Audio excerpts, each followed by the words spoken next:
Române, oriunde te-ai afla,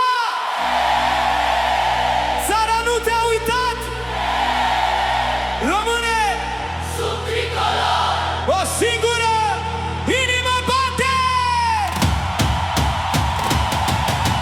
România, vine acasă!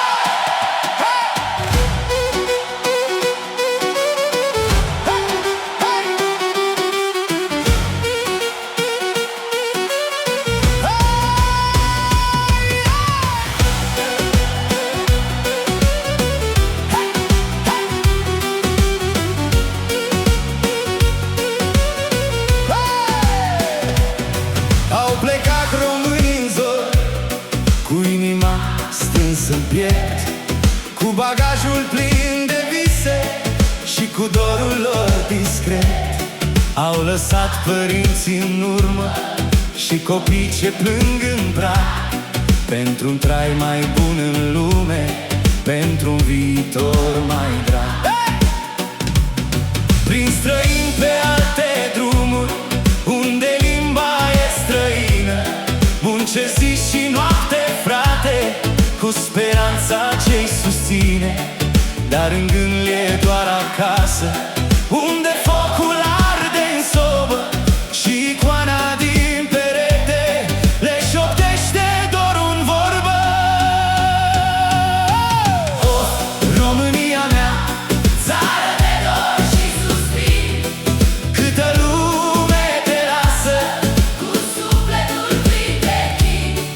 până când vor reveni toți cei plecați în depărtări, cu inima ruptă în două, Dar cu visuri mari, copiii cresc fără tată, doar cu poze și cu dor. Tati! vine la vară, E un vis trecător, mama plânge în liniște, dar nu spune nimănui că singurătatea-i grea și apasă pe oricui.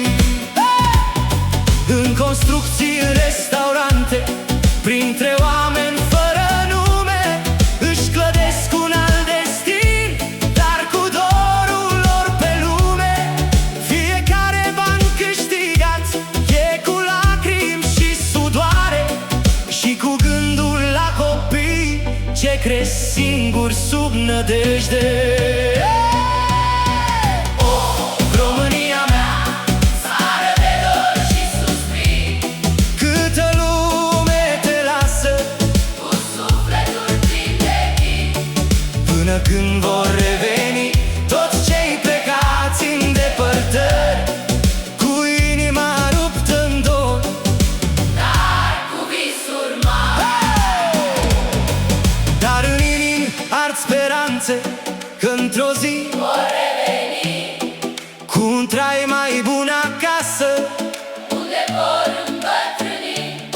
și vor spune peste timpuri copiilor cu glas senin: am plecat cu dor în suflet.